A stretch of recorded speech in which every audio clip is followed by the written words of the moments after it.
General study smart. हम NCERT की series में क्लास 12 का चैप्टर 1 देख रहे थे, जिसमें से कुछ पॉइंट्स हमने देख लिए थे। अब हम स्टार्ट करते हैं 1.2 सेक्सुअल रिप्रोडक्शन पे से, जो कि पेज नंबर 8 पे है। तो सेक्सुअल रिप्रोडक्शन जो है उसमें इन्वॉल्वमेंट होता है मेल और फीमेल गैमेट्स का। अब ये दो तरीके से हो सकता है, या तो सेम इंडिविजुअल्स में दोनों गैमेट्स हों, या डिफरेंट इंडिविजुअल्स जो कि अपोजिट सेक्स के हैं उससे हमें मेल और फीमेल गैमेट्स मिले। अब ये जो गैमेट्स होते हैं ये फ्यूज़ होते हैं और जाइगोट का फॉर्मेशन करते हैं, और यही जाइगोट डेवलप होकर न्यू ऑर्गेनिज्म बनाता है। अब हम कह सकते हैं कि ये जो प्रोसेस है ये कॉम्प्लेक्स है और स्लो प्रोसेस है अगर हम एसेक्सुअल रिप्रोडक्शन से इसको कंपेयर करें तो, क्योंकि यहाँ पर पहले गैमेट्स बनते हैं, फिर गैमेट्स प्रोड्यूस होते हैं, ठीक है, फिर उनमें फ्यूजन होता है और इसकी वजह से नए जो ऑफस्प्रिंग्स बनेंगे वो पेरेंट्स से उतने मतलब लगभग उनमें कुछ ना कुछ डिसिमिलैरिटीज़ आ जाती हैं, ठीक है। अब कुछ स्टडीज़ हुई है जो बताती हैं कि जो प्लांट्स है, एनिमल्स है, फंजाई है, ये जो है एक्सटर्नल और इंटरनल स्ट्रक्चर, फिजियोलॉजी स्ट्रक्चर में बहुत ज़्यादा डिफर है, मतलब एक दूसरे से भिन्न है जब वो सेक्सुअल रिप्रोडक्शन करते हैं। मतलब अगर वो अपना मोड चेंज करते हैं तब उनमें बहुत ज़्यादा भिन्नता आ जाती है। अब हर एक ऑर्गेनिज्म है जो कि ग्रोथ करता है, मैच्योर करता है, और हर एक की एक सर्टेन एज होती है, स्टेज होती है, ठीक है। जब तक वो पहले तो उसमें ग्रोथ होगी, फिर उसमें मैच्योरिटी डेवलप होगी, उसके बाद वो सेक्सुअली रिप्रोड्यूस करने के काबिल बन जाता है। अब ये जो पीरियड है जब वह मैच्योर हो जाता है, सेक्सुअली रिप्रोड्यूस कर सकता है, उस पीरियड को, उस फेज़ को बोलते हैं जुवेनाइल फेज़, ठीक है। और अगर इसी की बात हम प्लांट्स में करें तो उसमें उसे वेजिटेटिव फेज़ कहते हैं। अब इसका जो ड्यूरेशन है वो हर एक ऑर्गेनिज्म में अलग अलग होता है, और जो एंड ऑफ जुवेनाइल और वेजिटेटिव फेज़ है जो कि बताता है कि अब रिप्रोडक्टिव फेज़ का आना संभव हो गया है, मतलब स्टार्ट हो गया है। अगर हम प्लांट्स में देखें, हायर प्लांट्स में, तो वो हम जब फ्लावर्स आते हैं उस फेज़ को मान सकते हैं कि इसका वेजिटेटिव फेज़ स्टार्ट हो चुका है। लेकिन हम एनिमल्स में कैसे ऑब्ज़र्व करेंगे, ये थोड़े अलग अलग चीज़ें होती हैं। और साथ में कुछ जो पेड़ होते हैं उसमें हम देखते हैं कि कुछ जो हैं वो एनुअल पेड़ होते हैं और कुछ बाइनियल होते हैं, जिसमें हमें उनके वेजिटेटिव, रिप्रोडक्टिव या सनसेट फेज़ है ना के बारे में पता चलता है। अब इन फेजेस के बारे में क्लियरली बताना तो बहुत डिफ़िकल्ट है, पर जहाँ पे हमें देखने को मिलता है, जैसे बैम्बू की स्पीसीज़ है वो लाइफ टाइम में सिर्फ एक ही बार फ्लावर देती है, उसके बाद नहीं देती, और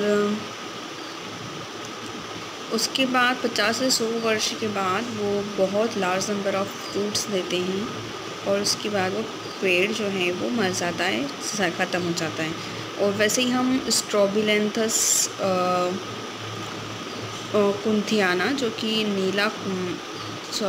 नील कुमरंजी है, जो कि 12 साल में एक बार फ्लावर देता है, ठीक है। और इस प्लांट के जो फ्लावर हैं वो सितंबर टू अक्टूबर में देखने को मिले थे, और इसकी जो फ्लावरिंग है वो हिली एरियाज़ केरला में, कर्नाटका में, तमिलनाडु में देखने को मिलते हैं। ब्लू कलर के होते हैं एंड और इससे देखने कई टूरिस्ट इसे देखने आते हैं। अगर हम एनिमल्स की बात करें तो उनमें मॉर्फोलॉजिकल फिज़िकल चेंजेस होते हैं जो कि उनका एक्टिव रिप्रोडक्टिव बिहेवियर दर्शाते हैं, और ये भी हर एक ऑर्गेनिज्म में अलग अलग प्रकार के होते हैं, उनका ड्यूरेशन वेरी करता है। तो अगर हम बर्ड्स देखें तो अगर हम पॉटरी फॉर्म में देखते हैं तो वो पूरे साल भर एग देते हैं, ठीक है। तो अगर हम लेइंग ऑफ एग जो है वो रिप्रोडक्शन के लिए नहीं है बल्कि ये कमर्शियल एक्सप्लॉयटेशन के लिए है, ह्यूमन वेलफेयर के लिए, तो वो जो फीमेल्स की जो साइकिल्स होती है इस एक्टिविटी की वजह से वो चेंज हो जाती हैं। और इसमें वो क्या करते हैं, कभी कभी हार्मोन्स उस प्रकार से करने के लिए इंजेक्शन वगैरह दिए जाते हैं, तो ये कमर्शियल पैसे से भी किया जाता है उनकी साइकिल को तोड़ के। वहीं हम देखते हैं नॉन प्राइमेट मैमल्स जैसे cow, sheep, red deer, dogs, tiger, इनमें जो साइक्लिक चेंजेस होते हैं रिप्रोडक्शन के दौरान उसे स्ट्रेस साइकिल बोलते हैं। और मंकीज़, एप्स और ह्यूमंस में इस साइकिल को मेंस्ट्रुअल साइकिल कहते हैं। बहुत सारे मैमल्स जो हैं जो नेचुरल और वाइल्ड कंडीशन में रहते हैं उनमें ये साइकिल देखने को मिलती है और ये फेवरेबल कंडीशन में देखने को मिलती है, ठीक है, जब वो रिप्रोडक्टिव फेज़ में होते हैं। और इसी फेज़ को हम सीजनल ब्रीडर भी कहते हैं, इस स्टेज को। बहुत से मैमल्स ऐसे होते हैं जो रिप्रोडक्टिवली एक्टिव रहते हैं उनके पूरे रिप्रोडक्टिव फेज़ में और उन्हें हम कंटिन्यूस ब्रीडर कहते हैं। तो जो ओवरऑल एक्टिव रहे उसे कंटिन्यूस ब्रीडर, और जो सिर्फ फेवरेबल कंडीशंस में, फेवरेबल सीजन्स में एक्टिव रहे उसे सीजनल ब्रीडर कहते हैं। अब एंड ऑफ रिप्रोडक्टिव साइकिल का हम देखते हैं। The end of reproductive phase जो है वो पैरामीटर जो होते हैं उसे हम सीनेसेंस या ओल्ड एज से दर्शाते हैं। और इसमें बहुत सारे कॉन्कोमिटेंट चेंजेस बॉडी में होते हैं, जैसे मेटाबॉलिज्म का धीरे होना। इस लास्ट फेज़ लाइफ स्पान में ओल्ड एज जो है इसके बाद डेथ हो जाती है। प्लांट्स और एनिमल्स दोनों में जो हार्मोन्स होते हैं, हार्मोन्स ही रेस्पॉन्सिबल होते हैं सारी टाइप्स के फेजेस के लिए।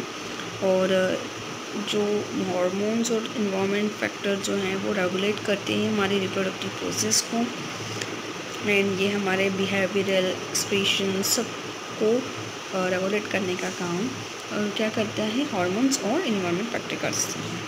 अब कुछ इवेंट्स हैं सेक्सुअल रिप्रोडक्शन के, तो वो हम देखते हैं। मैच्योरिटी अटेन करने के बाद जितने भी सेक्सुअली रिप्रोड्यूसिंग ऑर्गेनिज्म हैं उनमें कुछ इवेंट्स और कुछ प्रोसेसेस देखने को मिलती है जो कि लगभग सिमिलर है, उसे हम यहाँ पे पढ़ेंगे। तो इसमें हमने इसका जो पैटर्न है वो थोड़ा डिफरेंट हो सकता है सभी में, पर लगभग मैचिंग होता है। तो ये थोड़ा एलॉबरेट और कॉम्प्लेक्स है और बहुतों में ये रेगुलर सीक्वेंस देखने को मिलता है। अब हम देखते हैं कि इसमें जो 3 मैन हैं, जैसे pre fertilization, fertilization and post fertilization event, 3 types के इवेंट हैं।